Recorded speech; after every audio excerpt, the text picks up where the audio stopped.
अब इसे हिंदी के खिलाफ नफरत कहें या एमके स्टैलिन की सियासी मजबूरी कि जब रुपये के प्रतीक चिन्ह को साल 2010 में लाया गया था तब केंद्र में यूपीए की सरकार थी जिसका नेतृत्व कांग्रेस कर रही थी और डीएमके उस सरकार में गठबंधन का सहयोगी था। 2025 आया तो अब रुपये के प्रतीक चिन्ह को बदलकर एमके स्टैलिन आखिर कौन सा सियासी संदेश देना चाहते हैं। सवाल यह खड़ा होता है कि यह एमके स्टैलिन और डीएमके की हिंदी के खिलाफ नफरत है या देश को विभाजनकारी नीति पर चलाने वाली सियासी मजबूरी। पूरी कहानी समझेंगे कि आखिर डीएमके करना क्या चाहती है। नमस्कार, एबीसी हिंदी न्यूज देख रहे हैं आप। मैं हूं आर मोहन तिवारी। आखिरकार तमिलनाडु में चल रहे हिंदी विवाद के बीच एक ऐसा फैसला सामने आया।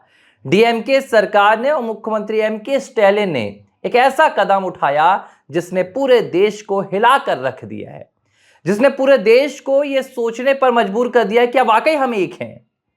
उत्तर से लेकर दक्षिण, कश्मीर से लेकर कन्याकुमारी और गुजरात से लेकर असम तक, जिस तिरंगे के तले पूरा भारत रहता है, जिस तिरंगे की छत्र छाया में पूरा देश खुद को हिंदुस्तान कहता है, अब डीएमके के एमके स्टैलिन के एक फैसले ने उस सोच पर प्रहार का काम किया है। यह विभाजनकारी नीति नहीं है तो यह क्या है? यह देश को बांटने वाला कदम नहीं है तो क्या है? यह जवाब हम एमके स्टैलिन से मांगेंगे, यह जवाब हमें डीएमके से मांगना होगा। अब हुआ क्या है पहले यह आपको बता देते हैं, इसके बाद इस कहानी से पर्दा उठाएंगे। तमिलनाडु में पिछले कई दिनों से हिंदी भाषा को लेकर विवाद चल रहा है। हालांकि यह विवाद आजादी के पहले का है, लेकिन पिछले कुछ दिनों से इस विवाद में चिंगारी बोने का काम, चिंगारी लगाने के काम एमके स्टैलिन कर रहे हैं, तमिलनाडु के मुख्यमंत्री और पूरी डीएमके कर रही है। अब पिछले कुछ दिनों से हिंदी को लेकर लगातार विवादित बयान सामने आ रहे थे। डीएमके की सरकार, एमके स्टैलिन ये बार बार केंद्र सरकार पर आरोप थोप रहे हैं कि केंद्र की सरकार तमिल की संस्कृति पर प्रहार करने की कोशिश कर रही है, तमिलों का सांस्कृतिक अधिकार छीनने की कोशिश कर रही है और हिंदी को थोपने की यहां पर कोशिश की जा रही है। दरअसल ये पूरा मामला नई एजुकेशन पॉलिसी को लेकर है, नई शिक्षा नीति को लेकर, जिसमें 3 भाषा का फॉर्मूला केंद्र सरकार ने तय किया है। हालांकि इसमें किसी भाषा की अनिवार्यता नहीं है, लेकिन यह कहा गया है कि 2 हिंदी भाषाओं के साथ 1 अंग्रेजी भाषा रहनी चाहिए। अब इसमें तमिलनाडु का क्या कहना है, तमिलनाडु की सरकार का क्या कहना है? तमिलनाडु के मुख्यमंत्री एमके स्टैलिन का कहना है कि यह केंद्र सरकार की हिंदी थोपने की नीति है जो तमिल पर थोपने का प्रयास कर रही है। तमिलनाडु की सरकार का कहना है, एमके स्टैलिन ने यह बात कही है कि हम अंग्रेजी और तमिल के फॉर्मूले के साथ आगे बढ़ेंगे, भले केंद्र से हमें कोई यहां पर बजट मिले ना मिले। और यह विवाद लगातार गर्माता गया। इसके बाद परिसीमन का भी विवाद तमिलनाडु में गर्माया हुआ है। एमके स्टैलिन हो या दक्षिण भारत के दूसरे राज्य के मुख्यमंत्री हो, चाहे वो रेवंत रेड्डी हो, कांग्रेस शासित राज्य के मुख्यमंत्री हो, सभी का कहना है कि परिसीमन के जरिए जो दक्षिण भारत की सीटें हैं उन्हें घटाने का काम किया जाएगा और ताकि भारतीय जनता पार्टी जो दक्षिण में अभी तक कुछ बेहतर नहीं कर पाई है, जो दक्षिण के राज्यों में अपनी कमल की खिलाने की कवायद को पूरा नहीं कर पाई है, वो उसकी कवायद पूरी हो सके। इन तमाम विवादित बयान आ रहे हैं, ये अपने अपने पक्ष रख रहे हैं, चाहे वो कांग्रेस की रेवंत रेड्डी सरकार हो या डीएमके की एमके स्टैलिन सरकार हो या दूसरी सरकारें हो। अब इस बीच अचानक बीते दिन यानी कि 13 मार्च को एक हैरान कर देने वाला फैसला आया। दरअसल तमिलनाडु की सरकार अपना बजट पेश करने जा रही थी राज्य का, और एमके स्टैलिन ने इसे लेकर बजट का एक पोस्टर सोशल मीडिया पर जारी किया। इस पोस्टर में जब लोगों की नजर गई तो सभी हैरान हो गए। इस पोस्टर में जो रुपए का प्रतीक चिन्ह है, दरअसल वो अभी तक हिंदी में आता है। यह 2010 में अपनाया गया था रुपए का प्रतीक चिन्ह, जिसमें आर जैसा रा, हिंदी का रा रहता है और लैटिन के आर का सिंबल रहता है। इसे हटाकर तमिल के अक्षर को वहां पर जोड़ दिया गया रुपए के प्रतीक चिन्ह के लिए। पूरे भारत में यह ऐसा पहला राज्य है, यह ऐसा पहला मामला निकलकर सामने आया जहां रुपए के राष्ट्रीय प्रतीक चिन्ह को दरकिनार कर किसी राज्य ने अपने प्रतीक चिन्ह को वहां पर जोड़ दिया। एमके स्टैलिन ने यह किया। अब जब एमके स्टैलिन ने यह कदम उठाया तो पूरे देश में यह बात आग की तरह फैल गई और सवाल निकलकर सामने आया, क्या यह बंटवारे की राजनीति की तरफ बढ़ाया गया एमके स्टैलिन का पहला कदम है?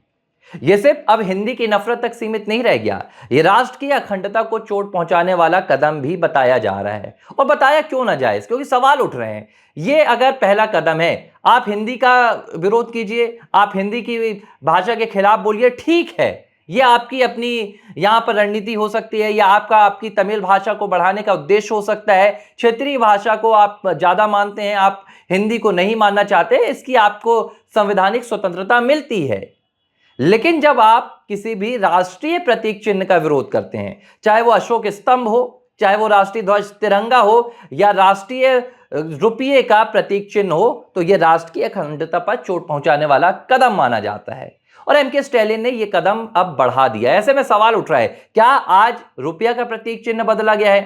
कल को डीएमके की सरकार, एम के स्टैलिन यह भी कहेंगे कि अब हमें देश का तिरंगा स्वीकार नहीं है।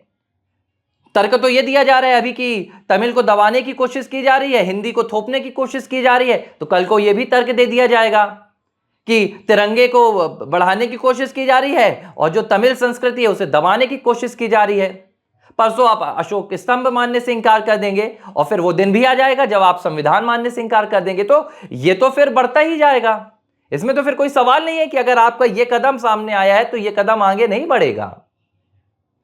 लेकिन आखिर डीएमके ऐसा कर क्यों रही है?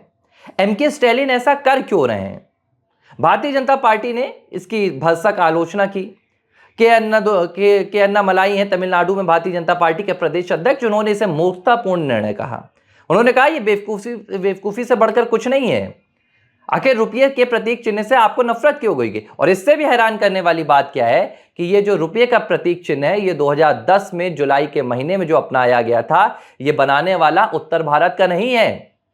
ये बनाने वाला कोई यूपी का निवासी या मध्य प्रदेश का निवासी या दिल्ली का निवासी नहीं है। ये बनाने वाला दक्षिण भारत का ही निवासी है। यहां तक कि उससे भी हैरान कर देने वाली बात कि डीएमके के पूर्व विधायक के बेटे उदय धर्मलिंगम ने यह चिन्ह बनाया था। और इसे अपनाया किसने था? इसे अपनाने वाली भारतीय जनता पार्टी की सरकार नहीं थी, इसे अपनाने वाली यूपीए की, यानी कि कांग्रेस के नेतृत्व वाली यूपीए की सरकार थी, जिसके गठबंधन का सहयोगी खुद डीएमके था साल 2010 में। लेकिन तब डीएमके का विरोध सामने नहीं आया। तब डीएमके ने यह नहीं कहा कि यह जो रुपये का प्रतीक चिन्ह है इसे हम नहीं अपनाएंगे। आज 15 साल बाद डीएमके इस रुपये के प्रतीक चिन्ह का विरोध करती है। हिंदी का विरोध ठीक है, यह आजादी से पहले का है। 1937 में पहली बार तमिलनाडु में हिंदी का विरोध हुआ, तब इसे मद्रास प्रेसिडेंसी के नाम से जाना जाता था। और सीधा सा तर्क यह दिया जाता है कि अगर क्षेत्रीय भाषा को दबाने की कोशिश की जाएगी, हिंदी भाषी अगर यहां पर आएंगे, तो जो तमिल है, जो तमिल के लोग हैं, उनका कहीं ना कहीं अधिकार छिन जाएगा। तब सी राजगोपालचारी की कांग्रेस के नेतृत्व वाली सरकार थी 1937 में, और हिंदी को लेकर तब एक फैसला सामने आया था। और फिर तमिलनाडु में पहली बार हिंदी भाषा के खिलाफ विरोध सामने आया था। और 1965 आते आते तो फिर हिंदी के खिलाफ व्यापक विरोध देखने के लिए मिला। हिंदी के बोर्ड जलाए गए। तब मुख्यमंत्री जो थे तमिलनाडु के, उन्होंने हिंदी की व्यापक आलोचना की। यहां तक कि लाल बहादुर शास्त्री सरकार में दक्षिण भारत के, तमिलनाडु के 2 मंत्रियों ने इस्तीफा भी दे दिया था। 1965 के बाद हिंदी का विरोध तमिलनाडु में कई बार देखने के लिए मिला। 2022 में तमिलनाडु की विधानसभा में एक प्रस्ताव पास किया गया था जो हिंदी के खिलाफ था। और अब नई एजुकेशन पॉलिसी के विवाद के बीच रुपये का सिंबल बदल दिया गया। रुपये के सिंबल में तमिल के अक्षर शामिल कर लिए गए। हालांकि अभी केंद्र सरकार का क्या इस पर कानूनी हस्तक्षेप होगा, यह भी देखने के लिए बात होगी। लेकिन सवाल ये कि 15 साल बाद, रुपये के प्रतीक चिन्ह को अपनाने के 15 साल बाद, आखिर डीएमके ने यह फैसला लिया तो लिया क्यों? अब इसकी कहानी को आप समझिए। डीएमके की रणनीति, डीएमके की राजनीति, डीएमके की सियासत पूरी तरह से क्षेत्रीय गर्व पर कहीं ना कहीं टिकी हुई है।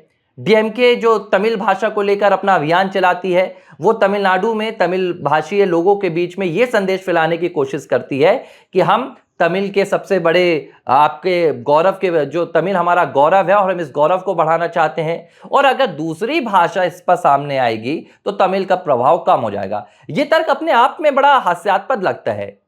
क्या गुजरात में अगर हिंदी भाषी लोग गए तो गुजराती का प्रभाव कम हो गया? पंजाब में क्या हिंदी भाषी लोग गए तो पंजाबी का प्रभाव कम हो गया? महाराष्ट्र में हिंदी भाषी लोग गए तो क्या मराठी का प्रभाव कम हो गया, या मराठी संस्कृति वहां कमजोर हो गई? या आप कर्नाटक में हिंदी भाषी लोगों का आगमन हुआ तो वहां के लोगों की संस्कृति कमजोर हो गई। लेकिन ये डीएमके की रणनीति है, ये डीएमके की सियासत है कि वहां के लोगों को ये संदेश दिया जाता है, वहां के लोगों को इस तरह से बरगलाया जाता है कि अगर हिंदी यहां पर आई तो आपके अधिकार छीन लिए जाएंगे, आपका रोजगार छीन लिया जाएगा और आपका सब कुछ छीन लिया जाएगा, यहां तक कि आपकी भाषा और संस्कृति भी। और कहीं ना कहीं एक उपराष्ट्रीयता की भावना भी यहां पर डाली जाती है।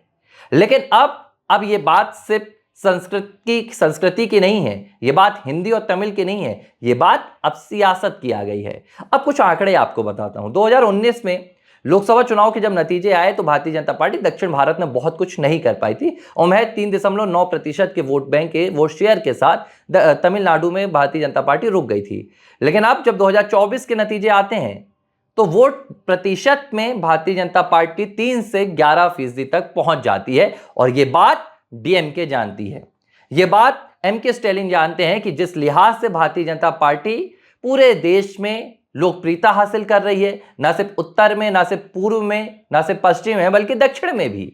और यह कहना अपने आप में हास्यास्पद होता है कि दक्षिण भारत को भारतीय जनता पार्टी स्वीकार नहीं कर पा रही है या भारतीय जनता पार्टी को दक्षिण भारत स्वीकार नहीं कर पा रहा है। अब परिसीमन के मुद्दे पर रेवंत रेड्डी कहते हैं कि दक्षिण भारत में भारतीय जनता पार्टी प्रवेश नहीं कर पा रही है, इसलिए परिसीमन के जरिए दक्षिण भारत की सीटों को कम करने की कोशिश की जाएगी। ये बात खुद रेवंत रेड्डी जानते हैं कि कर्नाटक की सत्ता में भारतीय जनता पार्टी लंबे समय तक रही है। हालांकि 2023 के चुनाव में उनकी हार हुई, लेकिन इससे पहले थी। हाल ही में तेलंगाना में जो म्युनिसिपल चुनाव हुए हैं वहां भी भारतीय जनता पार्टी कमाल करती है। बावजूद इसके भाजपा पर यह आरोप मढ़ना कि भाजपा किसी राजनीतिक एजेंडे के कारण ऐसा कर रही है या भाजपा अपना किसी राजनीतिक मकसद को पूरा करना चाहती है, ये एक लिहाज से सीधे तौर पर बंटवारे की राजनीति की ओर दिया गया एक संदेश है। जिस लिहाज से तमिलनाडु में हिंदी के खिलाफ नफरत जाहिर हो रही है, जिस लिहाज से राष्ट्रीय प्रतीक चिन्हों के खिलाफ अलगाव निकलकर सामने आ रहा है, जाहिर सी बात है कि अब राजनीतिक मंसूबों को पूरा करने के लिए ये तमाम क्षेत्रीय दल अपनी सत्ता को बरकरार रखने के लिए राष्ट्र के खिलाफ बगावत की जो एक सुगबुगाहट है उसे तेज करने से पीछे नहीं हट रहे हैं। एमके स्टैलिन का शायद ये फैसला उसी ओर इशारा करता है। एबीसी हिंदी न्यूज, आज ही जुड़िए हर खबर के साथ।